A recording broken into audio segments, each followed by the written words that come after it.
আমাদের চ্যানেলের সমস্ত গল্প শুনতে এক্ষুনি সাবস্ক্রাইব করুন আমাদের ইউটিউব চ্যানেলটিকে। বেল আইকনে ক্লিক করতে ভুলবেন না সমস্ত গল্পের আপডেট এবং নোটিফিকেশনস সবার আগে পাওয়ার জন্য। আপনারা বেল আইকনে ক্লিক করছেন তো? আমরা কিন্তু দেখতে পাচ্ছি আমাদের শ্রোতারা আমাদের গল্প শুনে আমাদের চ্যানেলটি সাবস্ক্রাইব করলেও বেল আইকনে ক্লিক করছেন না। আপনাদের সকলের কাছে আমাদের বিনীত নিবেদন, অনুগ্রহ করে আমাদের গল্প শুনে চ্যানেলটি সাবস্ক্রাইব করার পর বেল আইকনে ক্লিক করে অল নোটিফিকেশনস এই অপশনটি অন করে দেবেন। তাহলে আমাদের সমস্ত গল্পের আপডেট এবং নোটিফিকেশনস আপনার কাছে পৌঁছে যাবে সবার আগে। নমস্কার, আমি সায়ন্তন। আপনি শুনছেন ফিকশন হান্ট।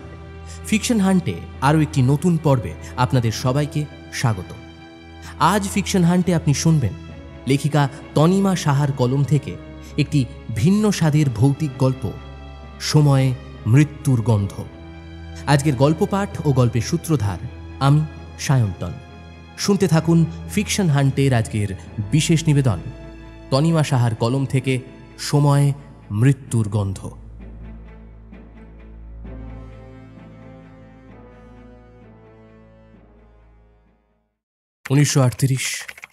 চৌঠা জুলাই। আরশিমহলের সব বাঁদিরা এখন মহাব্যস্ত। শাহী ঘরানার আদলে তৈরি আতরবাটি নামে এই বিশাল বাড়িটার আনাচে কানাচে সুদৃশ্য ঝাড়বাতির আলোতে চারিদিক ঝলমল করছে। এই বাড়িতে থাকেন সুতানুটির বিখ্যাত বাইজি এবং সুকণ্ঠী আতরবাই। হ্যাঁ, ঠিক, বাড়িটির নাম তার নামেই রাখা। আরশিমহল আতরবাটির সবচেয়ে সুদৃশ্য সুসজ্জিত আলোক রোশনাইতে ভরপুর একটি দৃষ্টি সম্মোহিত ঘর। আতরবাই মূলত এই ঘরেই আসর বসায়। সাঁঝ পড়ে গেছে অনেকক্ষণ।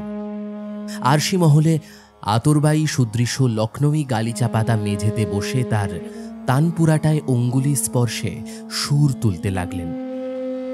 পাশে সারঙে মুনিলাল তাল মেলায়। চোখ বন্ধ করে আতরবাই গুনগুনিয়ে একটা ঠুমরি গেয়ে ওঠেন।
पास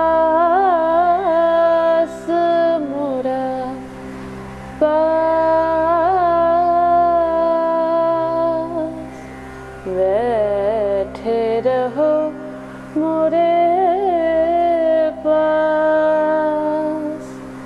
हो मोरा सजना,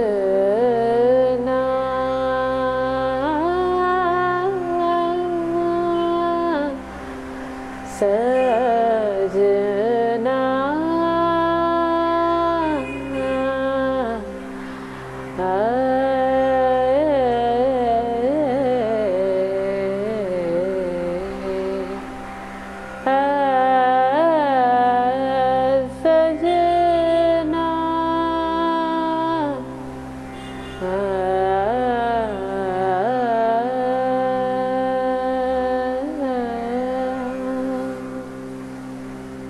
वाह वाह आतुर भाई वाह, आज तो आपके जुबान से शहद झलक रही है।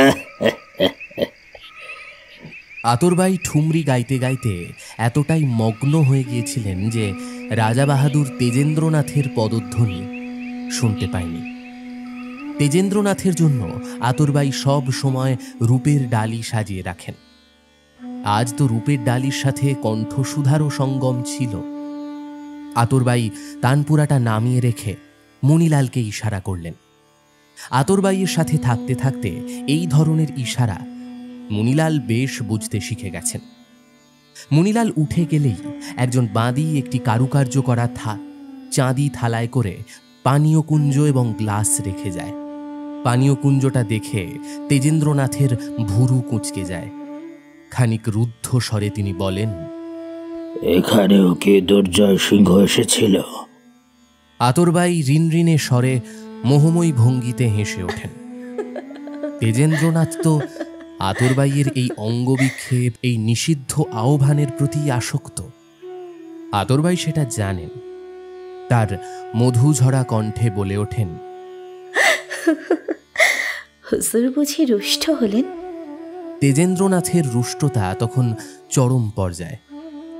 বেশ কাট কাট স্বরে তিনি বলেন, আতর, তোমাকে গোবিন্দপুর থেকে এমনি এমনি এনে এই সুতানুটির বিলাসিতায় রাখিনি, তোমার কোনো সুখ আহ্লাদে কম রাখিনি, তবুও তুমি। হঠাৎ আতরবাই মধুময় কণ্ঠে খিলখিলিয়ে হেসে ওঠে। মনোকষ্টে বিধ্বস্ত রাজা বাহাদুর তেজেন্দ্রনাথ ফেল ফেলিয়ে আতরবাইয়ের মুখের দিকে তাকিয়ে থাকেন। আতরবাই হাসি থামিয়ে বলেন, আপনাকে এখন যদি কেউ এভাবে দেখে তাহলে সে বিশ্বাসই করবে না যে আপনি একজন এত প্রভাবশালী ব্যক্তি। তেজেন্দ্রনাথ খানিক লজ্জা পেয়েই বললেন, আতর, তুমি তো জানোই এই ধরনের মজা আমি বরদাস্ত করতে পারি না। আতরবাই আবার তার মোহময়ী ঢঙে হেসে বলেন, হুজুর। তারপর তিনি বলে ওঠেন, এই নিন আপনার সবচেয়ে পছন্দের মিঠা সুগন্ধি পান। এই বলে রূপোর পানদান থেকে একটা পান তুলে আতরবাই তেজেন্দ্রনাথকে খাইয়ে দেন। পান মুখে দিতেই তেজেন্দ্রনাথের চোখে ছলকে উঠল এক আদিম চাহিদা। আতরবাই সেটা বুঝতে পেরে তেজেন্দ্রনাথের হাত ধরে এক চঞ্চলা হরিণীর মতো কোমর দুলিয়ে দুলিয়ে এগিয়ে যেতে থাকে। আর তেজেন্দ্রনাথ কোনো এক সম্মোহিত দিকভ্রষ্ট মানুষের মতো মিহি মিহি চালে তাকে অনুসরণ করেন।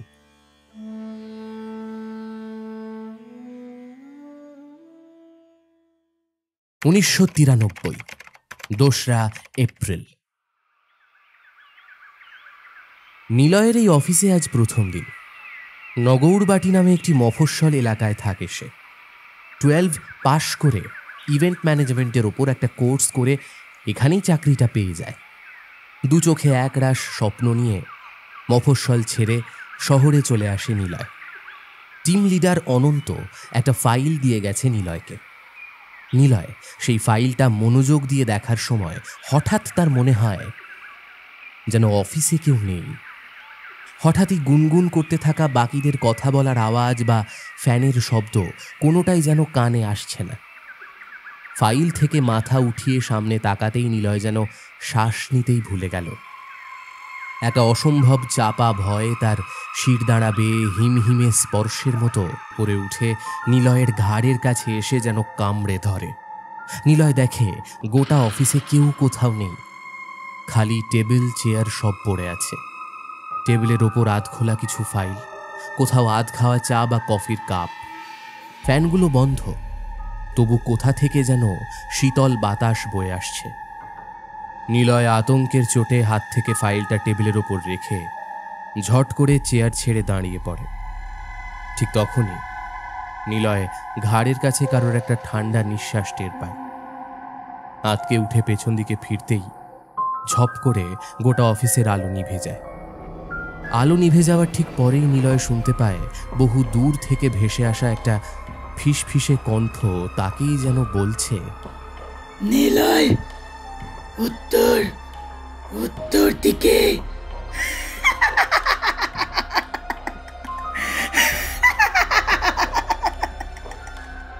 এই বলে হাড় হিম করা স্বরে ভয়ঙ্কর ভাবে হাসতে থাকে। Sir, sir, Anil sir, sir, Anil sir. সজলের ডাকে ধরফড়িয়ে উঠে বসে নিলয়। নিজের টেবিলে বসে কাজ করতে করতে সে ফাইলের ওপর মাথা রেখে ঘুমিয়ে পড়েছিল। সজলের ডাকে ঘুম থেকে লাফ দিয়ে উঠে এদিক ওদিক তাকাতে থাকে। সজল খানিকক্ষণ নিলয়ের দিকে তাকিয়ে খুব অবাক স্বরে বলে, কি হলো স্যার? হ্যাঁ, কি হলো? সজলের জন্ম এপার বাংলায় হলেও তার বংশ পরিবার সব ওপার বাংলারই, তাই তার কথায় একটা হালকা বাঙাল টান আছে। সজল অফিসের ক্যান্টিনটা চালায়। নিলয়কে ফ্যাল ফ্যাল করে চারদিকে তাকিয়ে থাকতে দেখে সজল আবার বলে, স্যার, ও স্যার, কিছু খুঁজতেছেন? নিলয়ের খানিক আগের ভীতির ঘোরটা তখনও কাটেনি। বাইরে তখন দিনের আলো থাকলেও অফিসের কাঠামোগত কারণে ভেতরে আলো ঢুকতে পারে না, তাই বৈদ্যুতিক আলো ছাড়া এই সুদৃশ্য বিশালাকার ইভেন্ট ম্যানেজমেন্ট কর্পোরেশন অফিস একটা রহস্যময় অন্ধকার কুঠির মতো মনে হয়।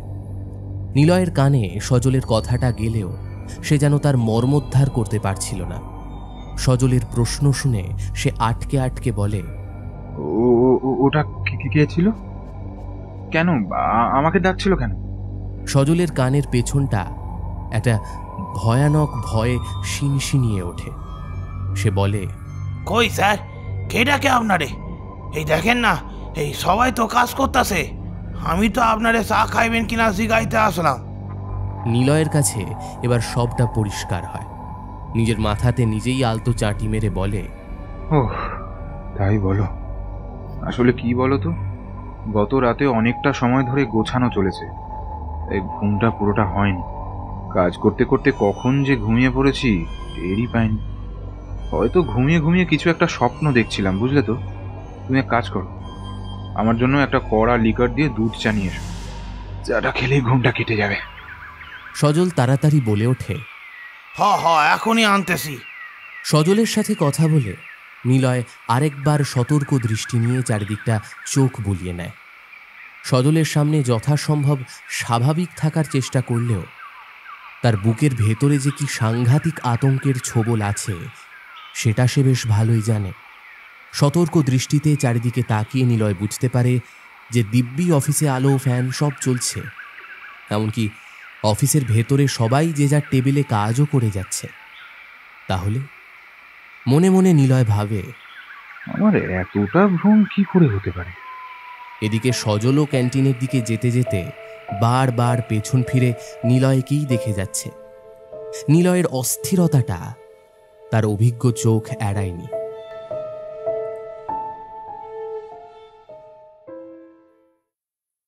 উনিশশো ২৫ জানুয়ারি। শীতটা এবছর বেশ জাঁকিয়ে পড়েছে।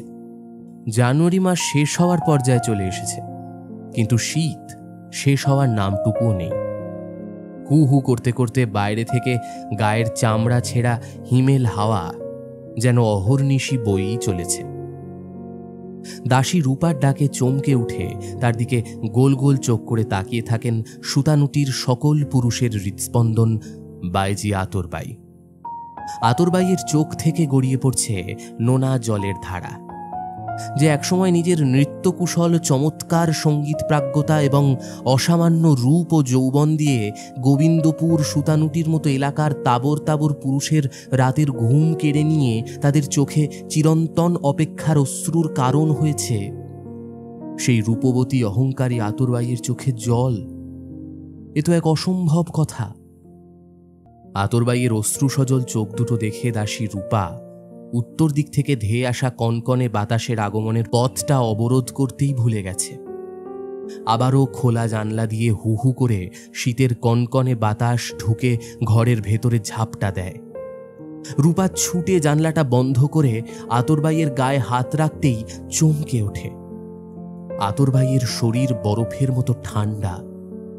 রূপার বুকের ভেতরটা ঠক ঠক করে কাঁপতে থাকে। সেদিন আতরবাইয়ের জ্বর আসে। আরশিমহলের সব বাসিন্দারা এই ঘটনায় খুব অবাক হয়। এমন নয় যে আতরবাইয়ের আগে কখনো অসুস্থ হয়নি, অসুস্থ সে এর আগেও হয়েছে, কিন্তু অন্যান্য বারের তুলনায় এই বারটা আলাদা।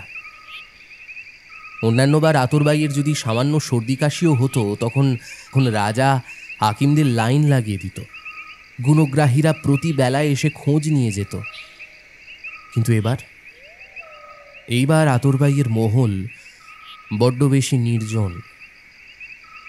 আতরবাই অসুস্থ হচ্ছেন বারে বারে, আর সেই অসুস্থতার ছাপ পড়েছে তার সৌন্দর্যে, লাবণ্যে এবং শরীরী ভাঁজে। রাজা বাহাদুর এখন আর আসেন না। যে আতরবাইয়ের সুন্দর মুখশ্রীকে একবার চোখের দেখা দেখার জন্য হত্যে দিয়ে পড়ে থাকত, সেই আতরবাইয়ের এখন খোঁজ অবধি কেউ করে না। আরশিমহল সাক্ষী হয়ে থাকে এক অসম্ভব নির্দয়ী পরিবর্তনের। কি যেন একটা অজানা রোগে আক্রান্ত হয়ে পড়েন আরশিমহলের সকল বাসিন্দারা। একের পর এক অজানা কোনো অসুখে মারা যেতে থাকে সকলে। এ যেন এক মৃত্যু মিছিল। 1993, 20শে সেপ্টেম্বর। নিলয় এই অফিসে এসেছে আজ বেশ কয়েক মাস হয়ে গেল, কিন্তু সেভাবে কারোর সাথে আলাপ তার জমেনি। গল্প করার মতো শুধু অফিস ক্যান্টিনের মালিক সজল আর সহকর্মী অনির্বাণ। মাঝে মাঝে নিলয়ের মনে হয় এত বিশাল এই শহরে কত শত লোকজন, অথচ এখানে মানুষ কত একা। ওদের মফস্বলে এত ভিড় ভাট্টা, এত আলো রোশনাই হয়তো নেই, কিন্তু একটা প্রাণ আছে, আন্তরিকতা আছে, আত্মীয়তা আছে। নিলয় মাঝে মধ্যেই শহুরে কায়দা কানুনে হাঁপিয়ে ওঠে। মনে হয় ফিরে যাক আবার নিজের শেকড়ে। কিন্তু তখনই বাবার অসহায় চেহারাটার কথা মনে পড়ে। দায়িত্ব যে বড় বালাই। দায়িত্বের চক্রে যখন জীবনকে টানা হয় তখন অনেক কিছুই পাল্টে যায়, বদলে যায়। নিলয় সেটা এখানে থাকতে থাকতে শিখে গেছে। নিলয় যে অফিসে কাজ করছে সেটা বিশাল বড়। বিভিন্ন ডিপার্টমেন্ট অনুযায়ী বিভিন্ন সেক্টর আলাদা আলাদা করা আছে। কোনোটা ডিজাইনের ডিপার্টমেন্ট, কোনোটা ম্যানেজমেন্ট ডিপার্টমেন্ট, কোনোটা টেকনিক্যাল ডিপার্টমেন্ট, আরও কত রকম ডিপার্টমেন্ট আছে। নিলয় এখনও ট্রেনিং হিসেবেই কাজ করছে। সে মূলত এখন ফ্রন্ট অফিসটাই সামলায় এবং সমস্ত প্রজেক্ট ফাইলের সফট এবং হার্ড কপি মেনটেন করে রাখে। আসলে মফস্বলের ছেলে হলেও নিলয়ের চেহারায় একটা আলাদা চটক আছে, কথাবার্তাতেও বেশ সাবলীলতা আছে। সব মিলিয়ে নিলয় বেশ আকর্ষণীয়। সকাল থেকে এক মনে কাজ করে যাচ্ছে নিলয়। মনটা খুব একটা ভালো নেই, কারণ অনির্বাণ দিন কয়েকের ছুটি নিয়ে বাড়ি গিয়েছিল। সে ছুটি তো গতকালের আগের দিনই শেষ হয়ে গেছে। 2 দিন পেরিয়ে গেল, অথচ অনির্বাণ এখনো অফিস জয়েন করল না।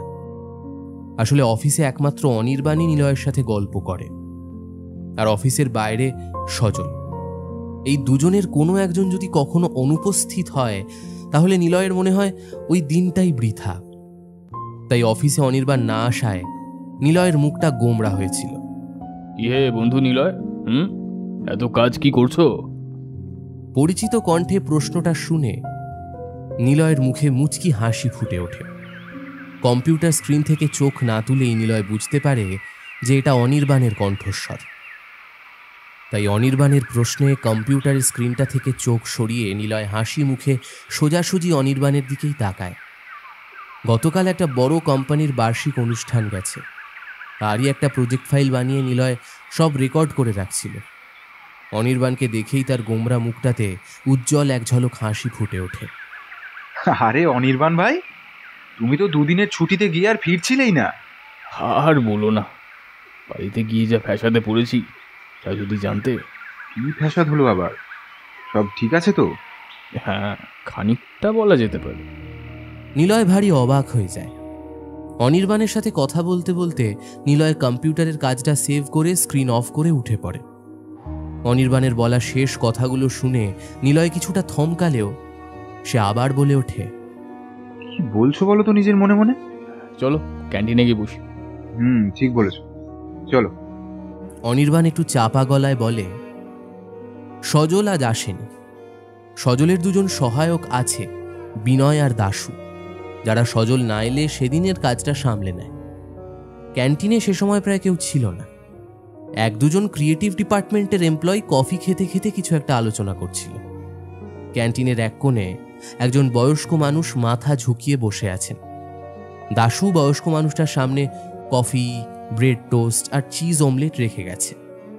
ভদ্রলোক একবার খাবারটার দিকে তাকিয়ে আনমনা হয়ে একবার বাইরের দিকে একবার ক্যান্টিনের সিলিংয়ের দিকে তাকাতে লাগলেন। ক্যান্টিনে একটা সিলিং ফ্যান ছাড়াও দু কোণে দুটো স্ট্যান্ড ফ্যানও আছে। ভদ্রলোক সবসময় স্ট্যান্ড ফ্যানটার থেকে দূরে গিয়ে বসেন। নিলয় এই ভদ্রলোককে প্রায়ই ক্যান্টিনে বসে থাকতে দেখে। আজও তাকে এরকমভাবে বসে থাকতে দেখে নিলয়ের একটু বিরক্ত লাগে। অনির্বাণ ততক্ষণে একটা টেবিলে গিয়ে বসে পড়েছে। তাদের দুজনকে ক্যান্টিনে ঢুকতে দেখে বিনয় এগিয়ে আসে। Good morning sir. বিনয় অভিবাদন জানায়। অনির্বাণ বিনয়ের দিকে তাকিয়ে হেসে বলে, আরে হ্যাঁ, গুড মর্নিং গুড মর্নিং। কী খবর তোমার? ভালো আছি স্যার, আপনি কেমন আছেন? আজ অনেকদিন পর দেখলাম আপনাকে। হ্যাঁ, আর ওই কয়েকদিন ছুটি নিয়েছিলাম, তাই দেখতে পাবো না। ও, কি আনবো স্যার আপনাদের জন্য? আমি তো কফি আর ব্রাউনি আইসক্রিম খাবো। আর নিলয়, তুমি? কথাটা বলে নিলয়ের দিকে ফিরতেই নিলয় ওই বয়স্ক লোকটার দিকে চোখ রেখে বিনয় এবং অনির্বাণকে উদ্দেশ্য করে বলে, ওই বয়স্ক মতো লোকটা কে বলো তো? সবসময় দেখি এখানেই বসে থাকে। উনি কি অর্গানাইজেশনেরই এমপ্লয়ি? নিলয়ের কথা শুনে অনির্বাণ তার হাতে একটা চাপ দিয়ে চাপা গলায় বলে, আরে উনি এমপ্লয়ি হতে যাবেন কেন? উনি তো এই কোম্পানির মালিক। ওনার নাম দিগ্বিজয় চৌধুরী। জানো তো, এখন ওনাকে দেখতে এমন হাবাগোবা ধরনের হলেও একটা সময় উনি ভীষণ সুদর্শন দেখতে ছিলেন। শুনেছি সেই সময় নাকি টেলিভিশনের বিভিন্ন বিজ্ঞাপনেও কাজ করেছেন উনি। তারপর কি জানি কি হলো, বিচূর্ণ হয়ে ধুলোয় মিশে গেল ওনার সব দর্প। দিগ্বিজয়বাবু মানসিকভাবে ভেঙে পড়লেন। ঠিক তখনই দিগ্বিজয়বাবুর ভ্রাতস্পুত্র অরিন্দম এসে তাকে সামলে নেন কোনোভাবে।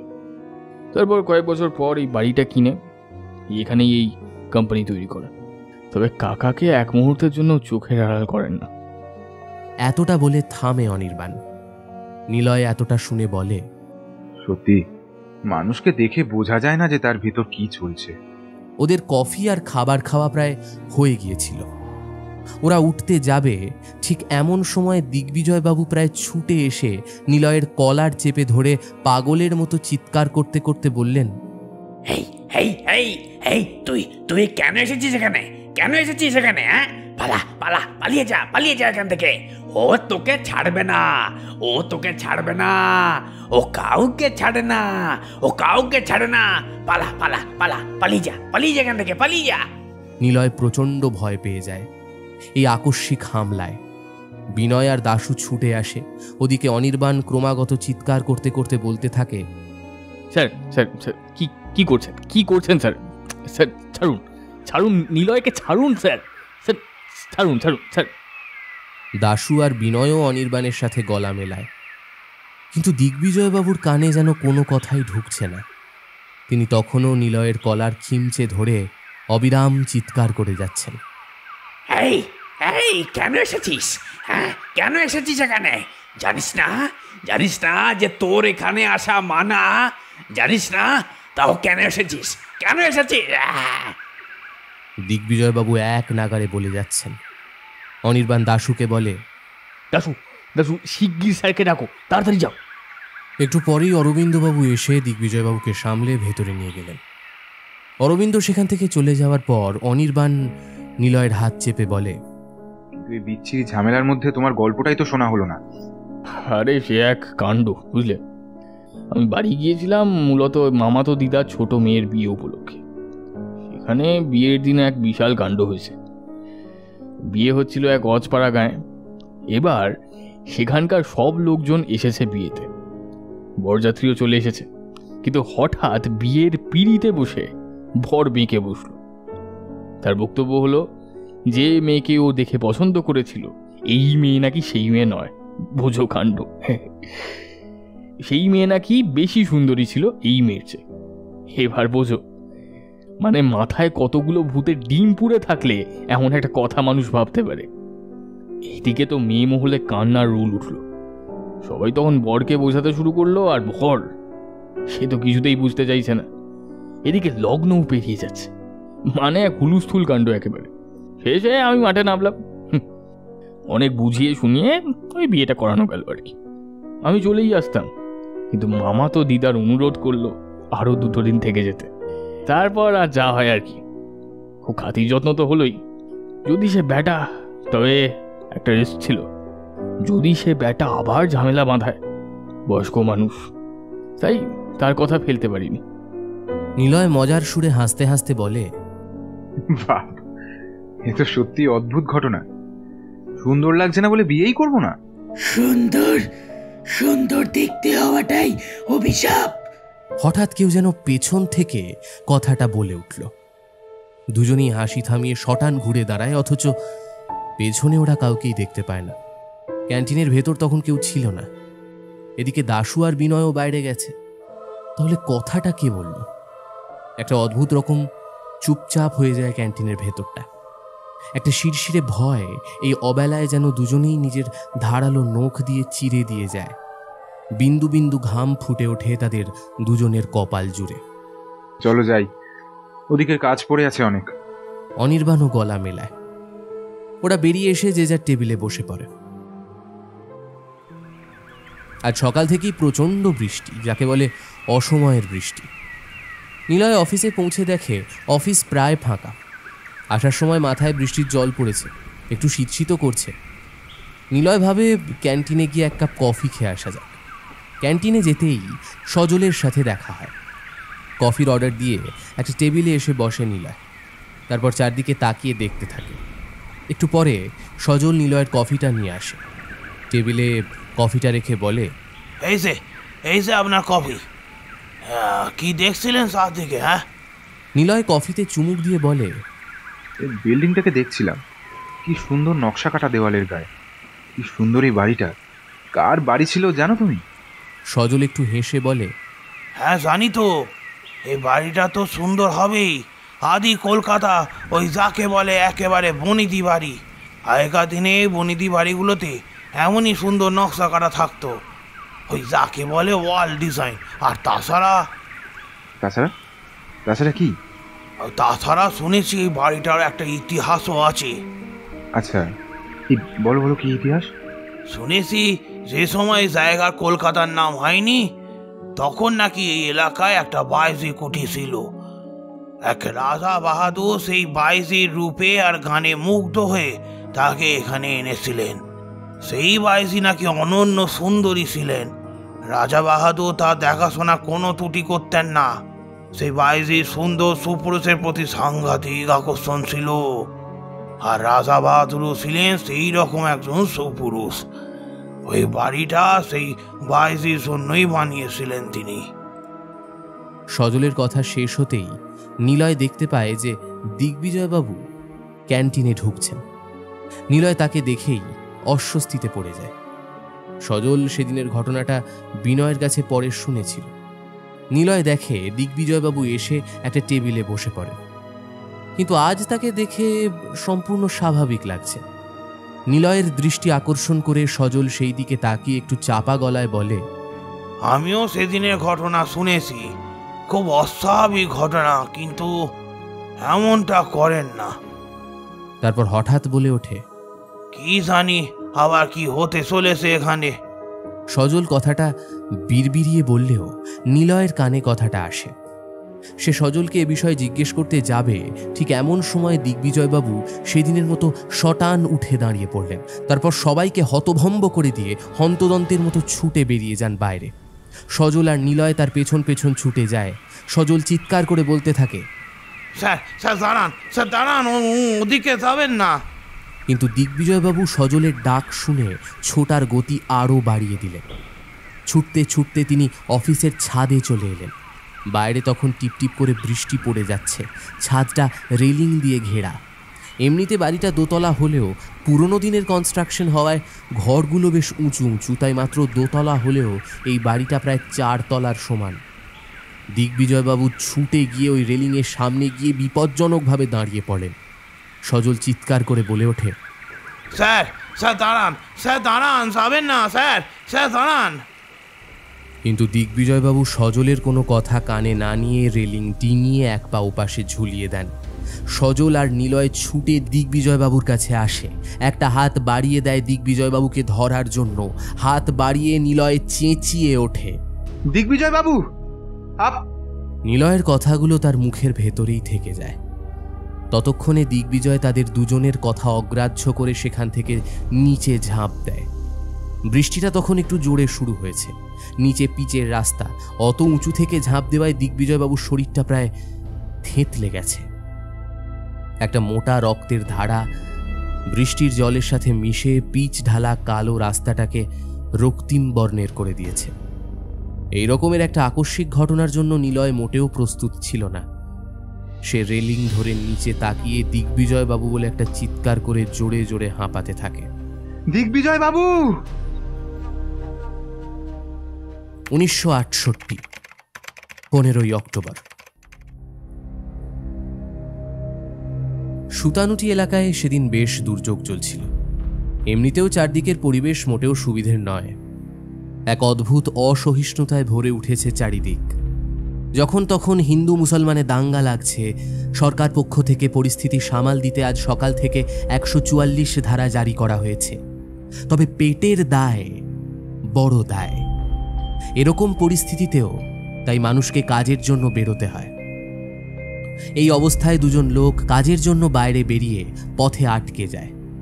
তাই রাত কাটানোর জন্য সুতানুটির একটা বড় বাড়িতে আশ্রয় নেয়। ওরা একজন আরেকজনকে বলাবলি করতে থাকে, বুঝলে সুরঞ্জন, এই বাড়িটায় কয়েক বছর আগে এক বাইজি থাকতো, বেশ গান টান গাইতো। আরেকজন প্রত্যুত্তরে বলে, হ্যাঁ আমিও শুনেছি। তবে কি জানো তো মৃণাল, আমি শুনেছি যে তিনি নিজে যেমন সুন্দরী ছিলেন, তেমনি যে পুরুষ দেখতে সুন্দর হতো সেই পুরুষের প্রতি নাকি আকৃষ্ট হয়ে পড়তো সে। তবে শেষের দিকে কি যেন একটা রোগ হয়েছিল তার, যে কারণে সে দেখতে কুৎসিত হয়ে ওঠে আর বাবুদের যাতায়াতও কমে যায়। তারপর কি হয় জানি না, তবে শোনা যায় সেই বাইজি নাকি মারা যায়। আর হয়তো এমনও হতে পারে সেই বাইজির আত্মা এখনো এখানে আছে। প্রথম জন অর্থাৎ মৃণাল বলে, সে যা হওয়ার হোক, আমরা আজ রাতটুকু কাটাতে পারলেই হলো। তাছাড়া যদি সুন্দর অসুন্দরের কথা হয় তবে আমার কোনো ভয় নেই। আমার যা চেহারা তাতে কানাও ফিরে তাকাবে না। তবে ভাই, তুমি কিন্তু সাবধানে থেকো। মৃণালের কথা শুনে সুরঞ্জন সামান্য ঘাবড়ে গেলেও পাত্তা না দেওয়ার ভঙ্গিতে বলে, কি যে বলো না ভাইয়া মৃণাল, এদিকে দিনের আলো শেষ হয়ে আসছে যে, এই বাড়িতে মনে হয় না বিদ্যুতের ব্যবস্থা আছে।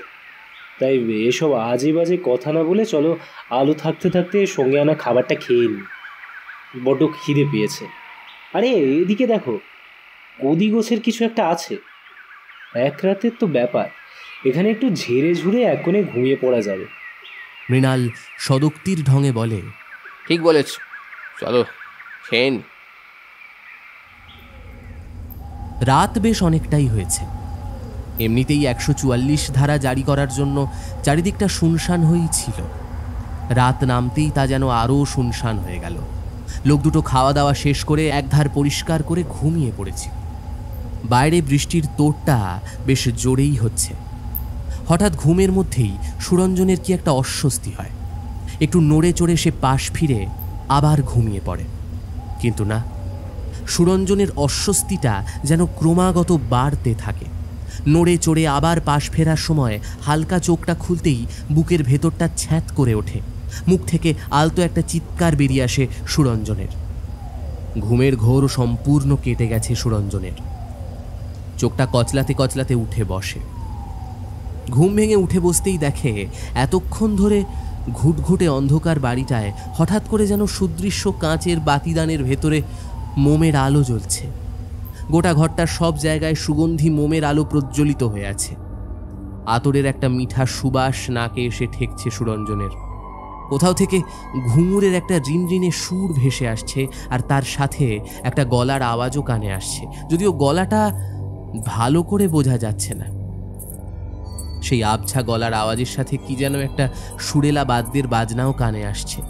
সুরঞ্জন মন্ত্রমুগ্ধের মতো উঠে দাঁড়ায়, তারপর কলের পুতুলের মতো এগিয়ে যায় সে।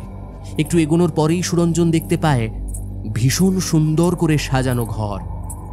সুন্দর ঝকমক ঝালোর পর্দা দেওয়া, ছাদ থেকে নেমে এসেছে একটা সুন্দর ঝাড়বাতি, দেওয়াল জোড়া ঝকমকে পর্দা, ঘরের ঠিক মাঝখানে এক অপরূপা সুন্দরী শালঙ্কারা নারী অত্যন্ত মোহময়ী ঢঙে ঘুরে ঘুরে নেচে যাচ্ছে। ঘরটির একদিকে শতরঞ্জি পাতা আছে, সেখানে একজন লোক বসে ঢাউস বক্সের মতো একটা যন্ত্র বাজাচ্ছে। সেই যন্ত্রের সুরেলা সঙ্গীতের তালে তালে সেই মোহিনী রূপা নারী নেচে যাচ্ছে। হঠাৎ নাচ থামিয়ে মেঝেতে বসে নারীটি গেয়ে ওঠে,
सजना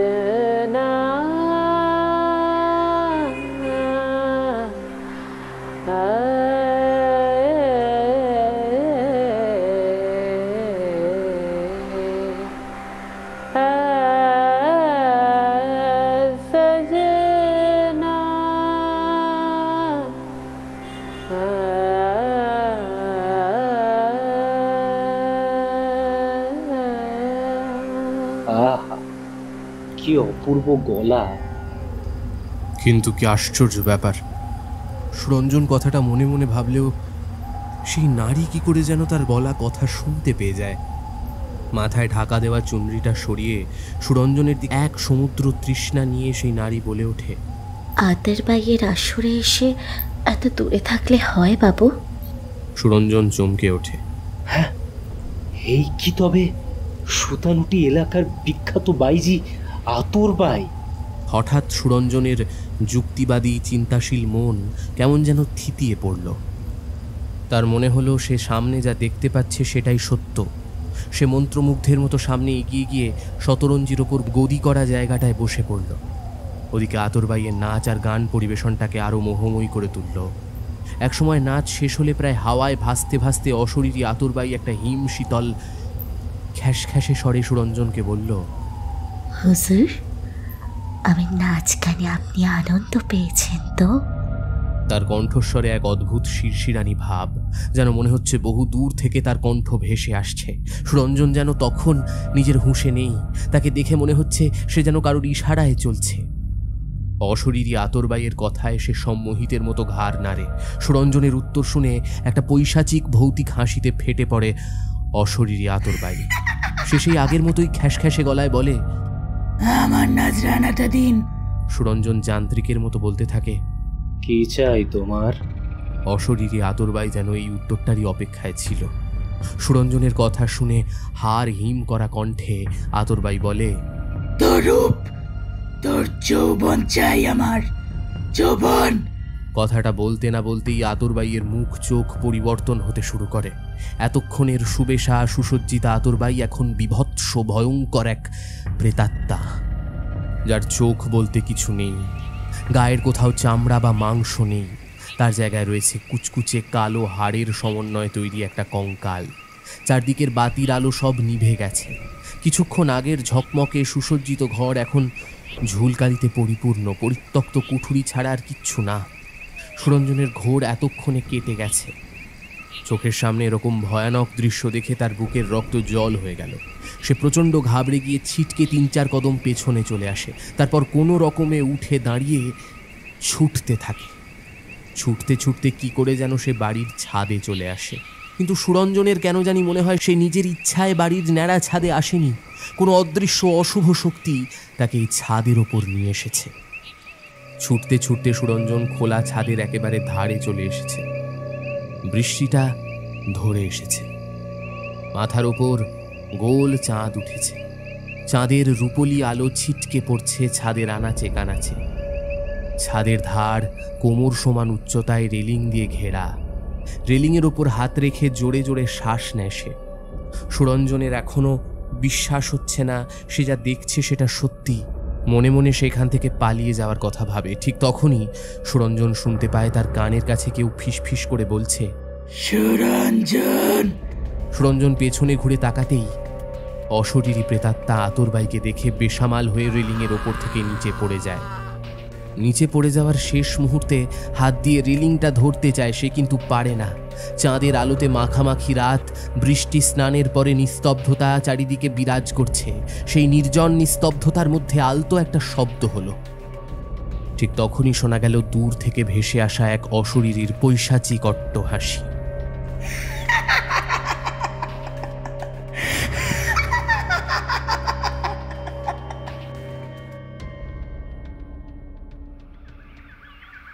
পরদিন সকালে উঠে মৃণাল সুরঞ্জনকে কোথাও দেখতে পায় না। এদিকে ওদিকে কোথাও না পেয়ে সে বাড়ি ফিরে আসে। 1993 20শে নভেম্বর। দিগ্বিজয়বাবু আত্মহত্যা করেছেন আজ ঠিক 2 মাস হয়ে গেল। সেদিন ওই দুর্ঘটনাটা ঘটার পর পুলিশ এসেছিল অফিসে।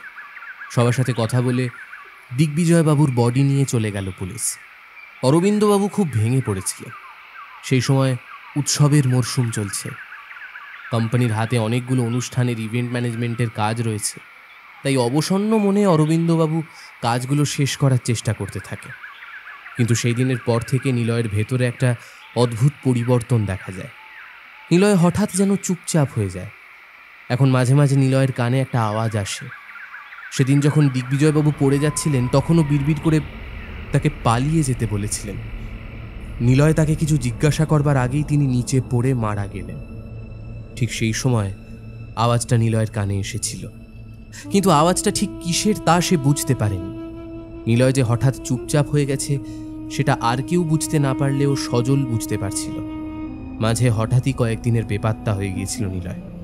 তারপর আবার স্বাভাবিকভাবে অফিসে আসতে শুরু করে, কিন্তু সারাক্ষণ কেমন যেন একটা মনমরা হয়ে থাকে। একদিন ক্যান্টিনে যখন কফির কাপ হাতে নিয়ে আনমনা হয়ে বসে আছে নিলয়, তখন সজলের চোখ নিলয়ের দিকে যায়। ক্যান্টিনে তখন বিশেষ ভিড় ছিল না। নিলয়কে ওভাবে বসে থাকতে দেখে সজল নিলয়ের দিকে এগিয়ে আসে। সজলের চোখ ভীষণ অভিজ্ঞ। এত বছর ধরে শহরের মাটিকে কামড়ে ধরে পড়ে আছে। চোখের সামনে বহু কিছু ঘটনা ঘটতে দেখেছে সে।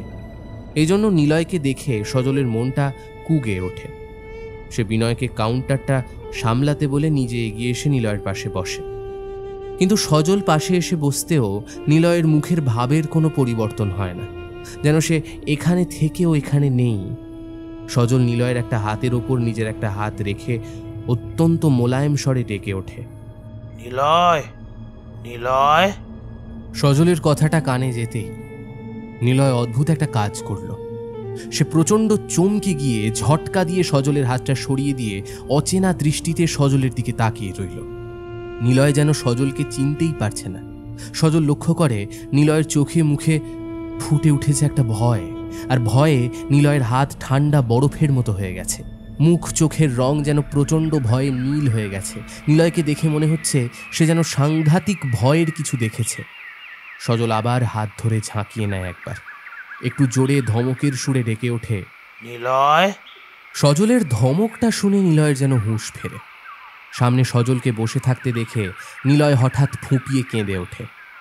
সজল বুঝতে পারে নিলয়ের সাথে সাংঘাতিক কিছু একটা ঘটেছে। সে দাশুকে দিয়ে এক গ্লাস জল আনায়। নিলয়ের কান্নার বেগটা কমতে দেখে সজল জলের গ্লাসটা এগিয়ে দিয়ে বলে, না বাবা, জলটা খেয়ে না। নিলয় খানিকটা জল খেতে না খেতেই জলটা তার নাকে মুখে লাগে। সজল তাড়াতাড়ি উঠে এসে নিলয়ের পিঠে মাথায় হাত বোলাতে বোলাতে বলে, আহা, করছো কি? আস্তে আস্তে খাও। তারপর আগের মতো মোলায়েম স্বরে বলে, খেয়েছো কিছু? নিলয়ের চোখ দুটো তখন ছলছল করছে। মাথাটা ঝুঁকিয়ে নেয় সে। সজল নিলয়ের পিঠে হাত বোলানোর সময় বুঝতে পারে যে নিলয়ের সারা শরীর থরথর করে কাঁপছে। কিছু একটা বিষয়ের জন্য নিলয় প্রচণ্ড ভয় পেয়েছে। সজল গিয়ে নিলয়ের জন্য তাড়াতাড়ি এক কাপ চা আর কিছু খাবার নিয়ে টেবিলে ফিরে আসে। খাবারটা নিলয়ের দিকে ঠেলে দিয়ে সজল বলে, নাও, এটা আগে খেয়ে নাও, তারপর সব কিছু শুনবো। তোমাকে দেখেই মনে হচ্ছে যে বেশ অনেক দিন তুমি ঠিক করে খাওয়া দাওয়া করোনি। নিলয় খাবারটা টেনে নিয়ে খেতে শুরু করে।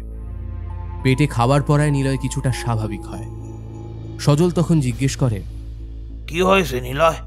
তোমার এইরকম অবস্থা হলো কি করে? সজলের ক্যান্টিনটা ইভেন্ট অর্গানাইজেশনের অফিস থেকে একটু বাইরের দিকে। অফিসটা এখানে শুরু হওয়ার বছরখানেক পর সজল ক্যান্টিনটা শুরু করে। তাই এই অফিসে কাজ করার সকলেই সজলের ক্যান্টিন থেকে খাওয়া দাওয়া করে। আবার অফিসের যে কোনো প্রোগ্রামে খাবার দাবারের কন্ট্রাক্টটা সজলকেই দেওয়া হতো। সেই থেকে অরবিন্দ এবং সজলের মধ্যে পারস্পরিক সম্পর্কটা বন্ধুত্বের মতো হয়ে গেছে। তাই অরবিন্দ অফিসে আসার সময় তার অসুস্থ কাকা দিগ্বিজয়কে সাথে করে নিয়ে আসতো এবং তাকে সজলের ক্যান্টিনে বসিয়ে রাখত। বাপ মা মরা সজলও এই অচেনা শহরে একটা পরিবার খুঁজে পায়। তাই অরবিন্দের কাকার দায়িত্ব নিতে সে দুবার ভাবেনি। কিন্তু সেদিন দিগ্বিজয়বাবুর আত্মহত্যা করার পর থেকে সে নিজেও অনেকটাই ভেঙে পড়েছে। কিন্তু নিলয়ের পরিবর্তন যেন খুব চোখে পড়েছে। নিলয়কে তাই প্রশ্নটা করে। তারপর জিজ্ঞাসু দৃষ্টিতে সজল তার চোখের দিকে তাকিয়ে থাকে। বোঝার চেষ্টা করে তার মনের ভেতরে ওঠা ঝড়ের তীব্রতাকে। নিলয় এখন একটু স্বাভাবিক হয়েছে। সজল তাই আবার জিজ্ঞেস করে, নিলয়, কি হয়েছে তোমার বলো তো? হ্যাঁ, তোমার এরকম উদ্ভ্রান্ত অবস্থা আমি আগে তো কখনো দেখিনি। এই কদিনে এমন কি হলো যে তোমার এরকম অবস্থা হয়ে গেল? এক নাগাড়ে এতগুলো কথা বলে সজল থামে। নিলয়ের মুখটা থম মেরে আছে। মনে হচ্ছে যেন বিগত কিছু ঘটনাকে স্মরণ করে তার শ্বাস প্রশ্বাস ঘনীভূত হয়েছে। নিলয় কিছু বলার জন্য মুখ খোলার আগেই তার ঠোঁট দুটো তীর তীর করে কেঁপে ওঠে। এটা কি ভয় নাকি কোনো অশনি আশঙ্কায়? সেটা সজল ঠিক বুঝতে পারে না। সজল আবার বলে, কি হলো নিলয়, বলো। তোমার এরকম উদ্ভ্রান্তের মতো অবস্থা কেন হয়েছে?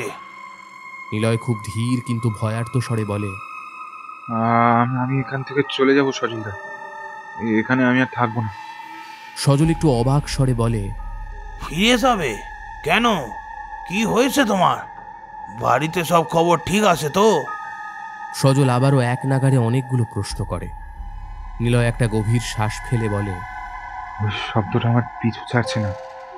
সজল অবাক হয়ে জিজ্ঞেস করে, শব্দ? কেমন শব্দ? ঘুঙুরের শব্দ। একটু চুপ থেকে নিলয় বলল, সেদিন যখন দিগ্বিজয়বাবু ছাদ থেকে ঝাঁপ দিল তখনও এই ঘুঙুরের শব্দটা শুনেছি আমি। সেদিন তো বুঝতে পারিনি যে ওটা কোনো ঘুঙুরের শব্দ, কিন্তু তারপর থেকে প্রতিদিনই আমি এই শব্দটা শুনতে পাচ্ছি। আর তাছাড়া কি? এই পরিষ্কার করে বলো তো। হ্যাঁ। নিলয় সে আগের মতোই ফিসফিসে আওয়াজে বলতে থাকে, তাছাড়া আমি এই অফিসে থাকাকালীন যখন ঠিক বিকেল 3:30 বাজে তখনই সবাই হঠাৎ চুপ করে যায়। এই চুপচাপ অবস্থা অবশ্য বেশিক্ষণ থাকে না, একটু পরেই আবার সব স্বাভাবিক হয়ে যায়। প্রথম আমি অতটা পাত্তা দিইনি, কিন্তু পরের দিকে দেখছি প্রায় সকলেই ওই সময়টা চুপ হয়ে যায়। দেখে মনে হয় যেন তারা ওই সময়টায় কোনো এক অদৃশ্যকে তাদের অস্তিত্ব সম্পর্কে জানান দিতে চায় না। আমি ছাড়া এই অফিসের সবাই পুরনো, তাই এই বিষয়টা লক্ষ্য করে আমার খুব আশ্চর্য লেগেছিল। অনির্বাণকে ভেবেছিলাম বিষয়টা জিজ্ঞেস করব, কিন্তু সে হঠাৎই কয়েকদিনের ছুটি নিয়ে বাড়ি চলে গেল। সেদিন যখন দিগ্বিজয়বাবু মারা যান তখন লক্ষ্য করলাম অফিস কলিগদের মুখে একটা আলতো হাসি। এমনকি অনির্বাণের মুখেও আমি একই হাসি লক্ষ্য করলাম। মনে হলো ওরা সবাই এতদিন পর্যন্ত কোনো একটা বিষয় নিয়ে খুব চাপে ছিল, কিন্তু শেষ পর্যন্ত চাপ থেকে উতরে গেছে। বিষয়টা অনির্বাণকে জিজ্ঞেস করতেই সে হাত নাড়িয়ে বলল যে আমি নাকি একটা সাদামাটা বিষয়কে অহেতুক জটিল করে নিয়ে একটু বেশিই ভাবছি। আমিও সেটাই বিশ্বাস করে নিয়েছিলাম, ভেবে নিয়েছিলাম যে সত্যি হয়তো আমি একটু বেশিই ভাবছি। কিন্তু সেদিন যা হলো। কি হলো এমন? একদিন আমি ওয়াশরুমে গেছি। ওয়াশরুম থেকে ফিরে আসার পর দেখি অফিসের ভেতরে কেউ নেই। টেবিলের উপর ফাইলগুলো খোলা, ডেস্কটপ চালু হয়েছে। কারোর টেবিলে আধ খাওয়া চা বা কফির কাপ সবই আছে, শুধু মানুষগুলো নেই।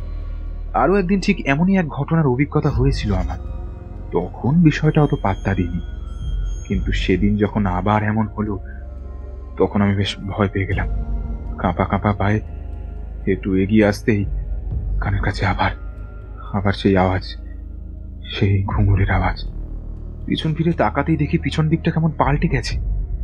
আবার সামনে তাকাতেই দেখি সামনের দিকটাও পাল্টে গেছে। আধুনিক কায়দায় তৈরি এই অফিস ঘরটা সম্পূর্ণভাবে পাল্টে গিয়ে একেবারে সেকেলের মতন একটা ঘরে পরিণত হয়ে গেছে। আর ঘরটার ঠিক মাঝখানে একটি মেয়ে বাইজির সাজে মাথায় ওড়না দিয়ে ঢেকে এক পা ভেঙে এক হাঁটু ভাঁজ করে বসে রয়েছে। আমার তখন মাথা কাজ করছে না। কি দেখছি আমি? হঠাৎ কানে এলো, দাঁড়িয়ে কেন হুজুর, আসুন এখানে বসুন, আপনাকে সেবা করার সুযোগটা দিন। সজলদা তুমি বিশ্বাস করতে পারবে না, ওই কণ্ঠটা ঠিক কতটা শীতল। অমন হাড় হিম করা কণ্ঠ আমি কখনো শুনিনি সজলদা। হঠাৎ দেখি ঘরের ভিতর তাপমাত্রা প্রচন্ড কমে গেছে। তুমি বিশ্বাস করবে না, ঘরের ভিতর তখন কিচ্ছু ছিল না, না ফ্যান না এসি, কিছু না। তুমি বিশ্বাস করো সজলদা, আমি একটু বাড়িয়ে বলছি না, তুমি বিশ্বাস করো। নিলয় কথাগুলো বলতে বলতে ফোঁপাতে থাকে। সজল তার দিকে সহৃদয় দৃষ্টিতে তাকিয়ে থাকে, বলে, এই কারণেই কি তুমি? হ্যাঁ সজলদা, আমি ভয় পেয়েছিলাম। আমার অফিস আসতে ভয় করতো, তাই কয়েকদিন ভেবেছিলাম সে আর আমার পিছু করবে না, কিন্তু আমি ভুল ভেবেছিলাম। সে আমার পিছু ছাড়েনি। আমি এখনো শুনতে পাই ঘুঙুরের আওয়াজ, মাঝে মাঝেই শুনতে পাই ওই অশরীরই আমাকে ডাকছে। কথাগুলো বলতে বলতে আতঙ্কে নিলয়ের চোখ দুটো বিস্ফারিত হয়ে যায়। নভেম্বরের শেষ সপ্তাহ চলছে। দিনের বেলাটায় রোদ্দুরের দাপট থাকলেও মাঝে মাঝে উত্তুরে কনকনে বাতাসের মিছিল এসে কাঁপিয়ে দিয়ে যাচ্ছে। আজ সকাল থেকে আবার আকাশটা মেঘলা করে রেখেছে, মনে হচ্ছে যেন যখন তখন ঝাঁপিয়ে বৃষ্টি নামবে। অরবিন্দ আজ অফিসে কেবিনে বসে পুরনো দিনের কথা ভাবছিল। সেই কত ছোটবেলায় কাকা দিগ্বিজয়ের হাত ধরে গ্রাম থেকে শহরে ঘুরতে এসেছিল। দিগ্বিজয় তখন টলিপাড়ায় স্পট বয়ের কাজ করতেন। বিয়ে থা করেননি, স্কুলের পরীক্ষা শেষ, তাই ছোট অরবিন্দ কাকার সাথে শহরে আসে। কিন্তু সেই সময় ঘটে এক অত্যন্ত মর্মান্তিক দুর্ঘটনা। সময়টা ছিল গ্রীষ্মকাল। হঠাৎ আচমকা উত্তর পূর্ব দিক থেকে ধেয়ে আসে এক ভয়ঙ্কর তুফান। সেই ঝড় তুফানের দাপটে বেশ কিছু গ্রাম ভেসে যায়। সবচেয়ে বেশি ক্ষয়ক্ষতি হয় অরবিন্দদের গ্রামে। বেশ কিছু মৃত্যুর খবরও আসে। ফসলের ভয়ঙ্কর রকমের ক্ষতি হয়। তাই ঝড়ের প্রকোপ কিছুটা শহরেও আছড়ে পড়ে। কাকার কাছে থাকা ছোট অরবিন্দ ছটফটিয়ে ওঠে। গ্রামের বাড়িতে বাবা মায়ের জন্য দুশ্চিন্তায় বারবারে কেঁদে ওঠে সে। ওদিকে দিগ্বিজয়ও তার দাদা বৌদির চিন্তায় ব্যস্ত হয়ে ওঠে। তার মনে একটা অশনি সংকেত বাসা বাঁধতে থাকে। ছোট অরবিন্দকে সাথে নিয়ে যখন দিগ্বিজয় গ্রামে পৌঁছয়, তখন সমস্ত আশঙ্কাকে সত্যি করে দিয়ে তারা জানতে পারে যে অরবিন্দের বাবা মা ঝড়ের জন্য হওয়া প্রবল বন্যায় মারা গেছে। ছাদ মাটিহীন অরবিন্দকে দিগ্বিজয় আরও আগলে ধরে। অরবিন্দ তারপর দেখেছে একটা মানুষ ঠিক কতটা পরিশ্রম করতে পারে। একটা সামান্য স্পট বয় থেকে পরবর্তী সময়ের অ্যাড ফিল্মের একটি পরিচিত মুখ হয়ে ওঠা দিগ্বিজয়ের জার্নিটা অরবিন্দ নিজের চোখে দেখেছে। তারপর বড় হয়ে সম্পূর্ণ নিজের চেষ্টায় অরবিন্দ এই অর্গানাইজেশনটা গড়ে তোলে। অবশ্য জীবনের প্রতিটি পদক্ষেপেই তার সাথে তার কাকা দিগ্বিজয় ছিলেন, কিন্তু শেষ সময় সে তার কাকাকেই বাঁচাতে পারল না। এই গ্লানিটা সবসময় অরবিন্দকে খুঁড়ে খুঁড়ে খায়। অফিসটা আজ বড্ড চুপচাপ। এই কোম্পানি যখন সে তৈরি করেছিল তখন এত সমস্যা ছিল না। পরে কর্মচারীরা বলতে থাকে যে ওরা দুপুরের ঠিক পরেই একটা শব্দ শোনে। অরবিন্দ নিজেও তো অনেকবার শুনেছে শব্দটা, ঘুঙুরের শব্দ। হ্যাঁ, ঠিক সেই শব্দটাই। কাকা যখন টলিপাড়ায় কাজ করতো তখন শুটিং দেখতে গিয়ে এই শব্দটা বহুবার সে শুনেছিল। অফিসে যারা কাজ করত সবাই ওই শব্দটায় ভয় পেতে থাকে। ধীরে ধীরে সবাই ভয়ের জন্য ওই সময়টায় একদম চুপ করে থাকে। দিগ্বিজয়ও শেষের দিকে অরবিন্দকে বলতো যে তিনি একটা ঘুঙুরের শব্দ শুনতে পান, মাঝে মাঝে যেন আবছাটে দেখতেও পান, কেউ যেন নাচছে। অবশ্য শুধু কিছু মুহূর্তের জন্য, একটু পরেই সব স্বাভাবিক। এভাবেই সব কিছু চলছিল। কিন্তু ইদানিং দিগ্বিজয়ের পাগলামোটা বেশি বেড়ে গিয়েছিল। খালি বলতেন, ও ও ওই ছেলেটাকে ছাড়িয়ে দে, ও যে তাকে দেখতে পেয়ে গেছে, তাকে তো সে আর ছাড়বে না। তুই তুই তাড়াতাড়ি তাকে ছাড়িয়ে দে, ছাড়িয়ে দে, ছাড়িয়ে দে। অরবিন্দ তখনও কিছু বুঝে উঠতে পারেনি যে দিগ্বিজয় ঠিক কার কথা বলছে। কিন্তু সেদিন যখন হঠাৎ নিলয়ের ওপর দিগ্বিজয় হামলে পড়ে তাকে পালা পালা বললেন, তখন অরবিন্দর কাছে সবটা পরিষ্কার হয়ে গেল। মেঘলা আকাশের দিকে উদাস দৃষ্টিতে তাকিয়ে অরবিন্দ পুরনো সব কথা মনে করতে থাকে। পুরনো কথা মনে করতে করতে অরবিন্দের চোখ দুটো ঝাপসা হয়ে আসে। ঠিক সেই সময় তার কেবিনের দরজায় টোকা পড়ার শব্দ হয়। অরবিন্দ গলাটা সামান্য ঝেড়ে বলে, কাম ইন। দরজা ঠেলে সজল কেবিনে ঢুকে বলে, আসতে পারি? তোমার সাথে একটু কথা ছিল। হ্যাঁ হ্যাঁ, এসো, ভেতরে এসো। অরবিন্দ, তোমার সাথে আমার বন্ধুত্ব সেই কত আগে থেকে। তোমার উত্থান উত্তরণ সবটাই আমি দেখেছি। কিন্তু কিন্তু কি বলো? সজলের কথাটা বলতে বেশ আড়ষ্ট লাগছে, কিন্তু একজন বাচ্চা ছেলের প্রাণ সংশয়ের অবস্থা, চুপ করেই বা থাকে কি করে। একটা শুকনো ঢোক গিলে সে আবার বলে, অরবিন্দ, সমস্যাটা বাড়ছে বই কমছে না। নিলয়, এবার নিলয়, এ বাড়িটা নিশ্চয়ই কিছু একটা সমস্যা আছে। তুমি তো নাস্তিক, ঈশ্বরে বা পুজো পাঠে বিশ্বাস করো না। যেখানে অফিস বানিয়েছো সেটা তো অনেক পুরনো বাড়ি। পুরনো বাড়িতে কত কিছু থাকে, কিন্তু ঈশ্বর বলে কি সত্যি কিছু আছে? আমার বাবা মাও তো প্রচণ্ড ঈশ্বর ভক্ত ছিল। কি লাভ হলো? অকালে আমি অনাথ হয়ে গেলাম। আমার শেষ আশ্রয় আমার কাকা, তাকেও ধরে রাখতে পারলাম না, সেও অকালেই মারা গেল। তাই ঈশ্বর এবং ঈশ্বরজনিত কোনো বিষয়ের ওপর আমার কোনো বিশ্বাস নেই। ঠোঁটের এক কোণে একটা অসহায়ত্বের হাসি ফুটিয়ে সজল বলে, পৃথিবীতে এমন অনেক প্রশ্ন আছে যার উত্তর আমরা জানি না। গোটা একটা জীবন কেটে যায়, তবুও সেই উত্তর আমাদের কাছে অধরাই থাকে। তাই তোমার প্রশ্নের উত্তরটা আমার জানা নেই, কিন্তু তোমার বিশ্বাস নেই বলে কোনো একটার অস্তিত্ব নেই এমন কিছু যেন বিশ্বাস করে বসো না। কাকার অপমৃত্যুর জন্য তুমি এখনো নিজেকেই দায়ী করো। যদি নিলয়ের এমন কোনো চরম ক্ষতি হয় তখন পারবে তো নিজেকে ক্ষমা করতে? হ্যাঁ, দেখো, আমি শুধু একজন ক্যান্টিনের মালিক। সামাজিক বা অর্থনৈতিক কোনো দিক থেকেই তোমার সাথে আমার তুলনা চলে না, কিন্তু তবুও তুমি আমাকে বন্ধু বলে মনে করো। সেই বন্ধুত্বের খাতিরেই এই কথাগুলো বললাম, বাকিটা তোমার ইচ্ছা। কথাটা বলে উঠে দাঁড়িয়ে সজল বাইরের দিকে পা বাড়ায়। ঠিক তখনই অরবিন্দের কেবিনের দেওয়ালে টাঙানো ঘড়িটার দিকে তার দৃষ্টি যায়। ঘড়িতে তখন সময় ঠিক দুপুর 3:30।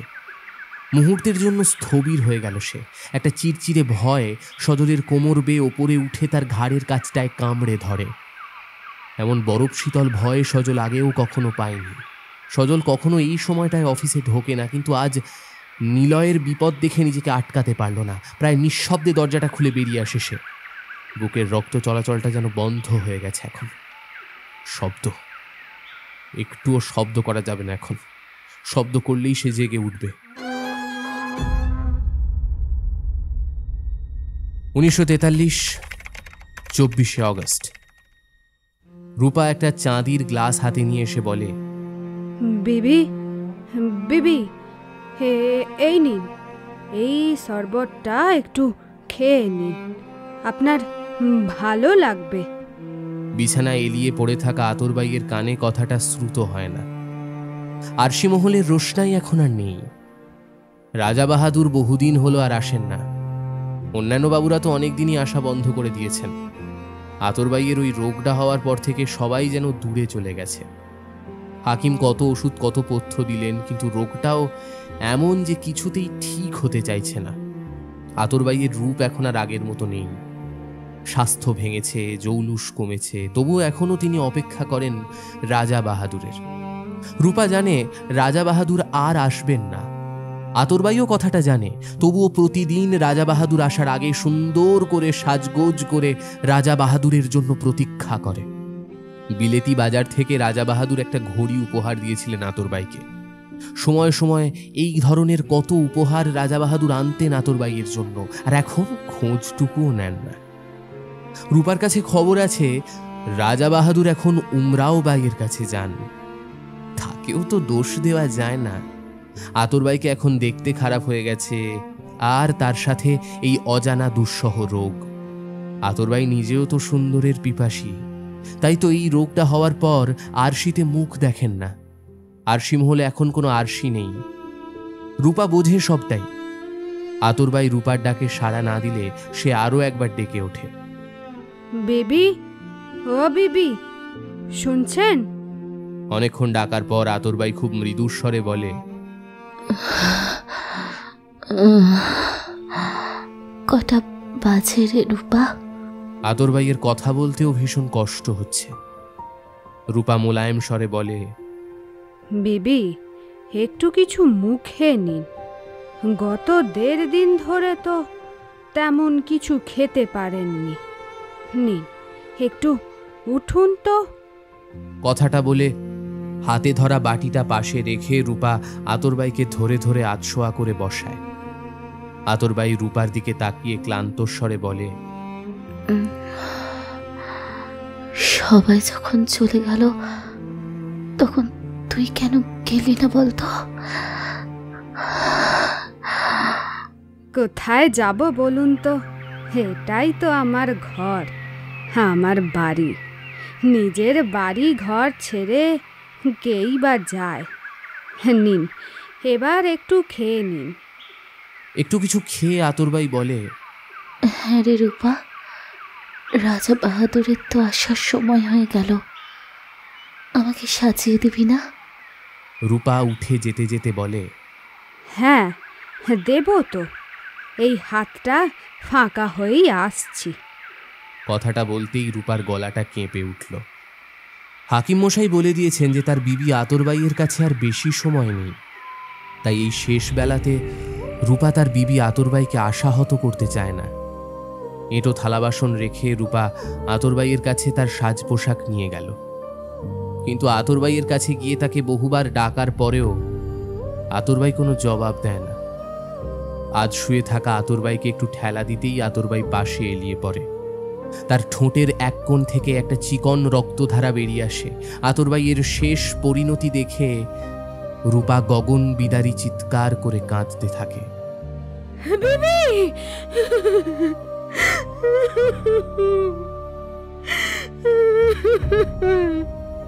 রাজা বাহাদুরের উপহার দেওয়া বিলিতি ঘড়িটায় তখন বাজে ঠিক দুপুর 3:30।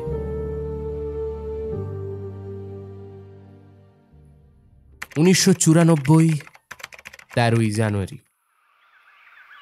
নিলয়ের অবস্থা এখন আরও খারাপ হয়ে গেছে। এখন সে সারাক্ষণই সজলের ক্যান্টিনে বসে ধুঁকতে থাকে, ঠিক যেমন আগে দিগ্বিজয় বসে থাকতেন ঠিক তেমন। অরবিন্দ সজলকে বলে রেখেছেন নিলয়ের দিকে নজর রাখতে। একদিন হঠাৎ সজল কিছু কাজে ক্যান্টিন থেকে বাইরে যায়। নিলয় সেইভাবেই বসে বসে ধুঁকছিল। হঠাৎ নিলয় উঠে দাঁড়ায়, তারপর যন্ত্রচালিতের মতো ছুটে ছাদের ধারে চলে এসে সেখান থেকে নিচে ঝাঁপ দেয়। 13ই সেপ্টেম্বর 2023। স্যার, আপনি এই প্লটটা নেবেন? ব্রোকার দাস প্রমোটার বড়ালকে কথাটা জিজ্ঞেস করে। বড়াল নতুন প্রমোটারি বিজনেসে এসেছে। এখানে এই চত্বরে এই জমিটা সবচেয়ে সস্তা, তাই এই জমিটাই কিনে এখানে মাল্টিপ্লেক্স বানানোর প্ল্যান আছে তার। তাই ব্রোকারের কথাটা শুনে বড়াল বেশ বিরক্ত হয়। হ্যাঁ, নেব বলেই তো আসলাম নাকি? ব্রোকার দাস আমতা আমতা করে বলে, আসলে এই জায়গাটায় অনেক মৃত্যু হয়েছে তো, তাই। আরে জন্মালে তো মরতেই হবে, এটাই তো নিয়ম। পৃথিবীর প্রতিটি জায়গাতেই কেউ না কেউ মারা গেছে, তাই বলে কি সেখানে কোনো উন্নয়ন হচ্ছে না? নাকি সেখানে শপিং মল বা বিল্ডিং কনস্ট্রাকশন হচ্ছে না? না না, তা হচ্ছে, কিন্তু মৃত্যুগুলো যদি আত্মহত্যা হয় তবে। জানেন তো, আসামে জাতুঙ্গা বলে একটি জায়গা আছে। সেখানে প্রতি বছর প্রচুর পাখি আসে। জানেন কেন? শুধুমাত্র আত্মহত্যা করতে। আর সেই দৃশ্য দেখতে প্রচুর মানুষ যায়। তা বলে কি তারাও সেখানে আত্মহত্যা করছে বা তাদের কোনো ক্ষতি হচ্ছে? দিল্লির অগ্রেশন কি বাউরি নাম শুনেছেন নিশ্চয়ই। জানেন নিশ্চয়ই যে সেখানে ওপর থেকে বাউরির দিকে তাকাতে ছেলে মেয়েরা আত্মহত্যার জন্য প্রচলিত হয়। তাই বলে কি অগ্রসন কি বাউরিতে পর্যটক আসা কমে গেছে? বরং প্রতি বছর বাড়ছে আরো। তবে আমার মনে হচ্ছে আপনার এই প্লটটা বিক্রি করার ইচ্ছা নেই। আমি তাহলে অন্য ব্রোকারের সাথে কথা বলছি। ব্রোকার ভদ্রলোক তাড়াতাড়ি বলে ওঠে, এমা না না স্যার, না না স্যার, আমি তো শুধু একটু কৌতূহলবশত কথাটা জিজ্ঞেস করলাম।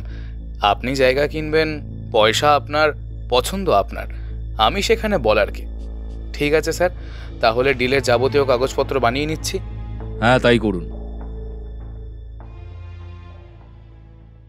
1 ফেব্রুয়ারি 2024। পুরনো বাড়িটা ভেঙে প্রমোটার বড়াল এই জায়গায় একটা নতুন কনস্ট্রাকশন বানিয়েছেন। জায়গাটা বেশ সস্তায় পাওয়ায় খরচ করে সুন্দর ঝাঁ চকচকে একটা মাল্টি স্টোরেজ শপিং মল বানিয়েছেন। আগামীকাল তার উদ্বোধন, তাই আগের দিন এসে সব ঠিক আছে কিনা দেখতে এসেছেন। কিন্তু অন্যান্য সব কাজ মিটিয়ে এখানে আসতে একটু বেলা হয়ে গেল। মলের বাইরে সিকিউরিটি তাকে দেখে সেলাম ঠুকল। ভেতরে ঢুকে সমস্ত গোছগাছ দেখতে দেখতে হঠাৎ কি মনে হতে হাতে মোবাইলটা নিতেই বড়াল দেখেন যে তখন বাজে দুপুর 3:30। সময়টা দেখেই চমকে উঠে বড়াল বলেন, এ হে, এতটা সময় হয়ে গেল? ওখানে ব্যাংকে মিস্টার গোসাই অপেক্ষা করছেন। কথাটা ভেবে তাড়াতাড়ি সেখান থেকে চলে যেতে যেতে তার কানে আসে ঘুঙুরের শব্দ। তার সাথে আবছা অস্ফুট স্বরে একটা গান শুনতে পান। এইখানে কে গান করছে? কথাটা ভাবতে ভাবতে ভেসে আসা সুরের দিকটা লক্ষ্য করে এগিয়ে যেতেই তিনি বুঝতে পারেন একজন সুসজ্জিতা শালঙ্কারা মহিলা মাথায় ওড়নার ঘোমটা দিয়ে নাচতে নাচতে অত্যন্ত সুরেলা সুরে গান গাইছেন।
প্রচণ্ড চমকে উঠে বড়াল, বলেন, কে ওখানে? কাকে জিজ্ঞেস করে এখানে এসছেন? তারপর বাইরের দিকে মুখ করে জোরে ডেকে ওঠেন, সিকিউরিটি! ঠিক তখনই সেই নারী মোহময়ী কণ্ঠে বলে, বাবুজি, একবার এই নাচিচের দিকে তাকান তো। যদি আপনাকে খুশি করতে না পারি তাহলে আমার নাম আতার বাই নয়। সেই কণ্ঠ শুনে মন্ত্রমুগ্ধের মতো বড়াল অশরীরী আতরবাইয়ের দিকে তাকাতেই তার মুখে ফুটে উঠল একটা ভয়াল আতঙ্ক। সেই আতঙ্কে নীল হয়ে বড়াল একটা চিৎকার করে ওঠে। বাইরে সিকিউরিটির লোক দুটো নিজেদের মধ্যে কথা বলছিল। হঠাৎ ধূপ করে ভারী কিছু একটা জিনিস পড়ার শব্দ শুনে সেদিকে দেখতে গেল।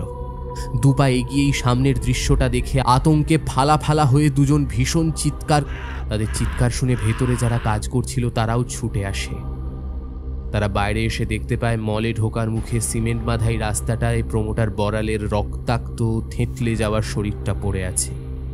দেখে মনে হচ্ছে যেন তিনি মলের ছাদ থেকে ঝাঁপ দিয়েছেন। কিন্তু উপস্থিত সবাই আতঙ্কে নীল হয়ে গেলেও একটা কথা বুঝতে পারে না যে প্রমোটার বড়াল হঠাৎ আত্মহত্যা কেন করলেন।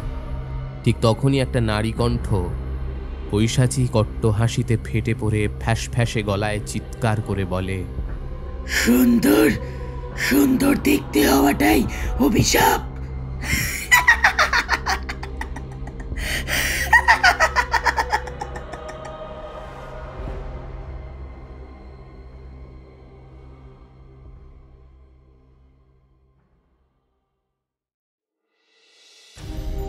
এতক্ষণ আপনি শুনছিলেন সময়ে মৃত্যুর গন্ধ।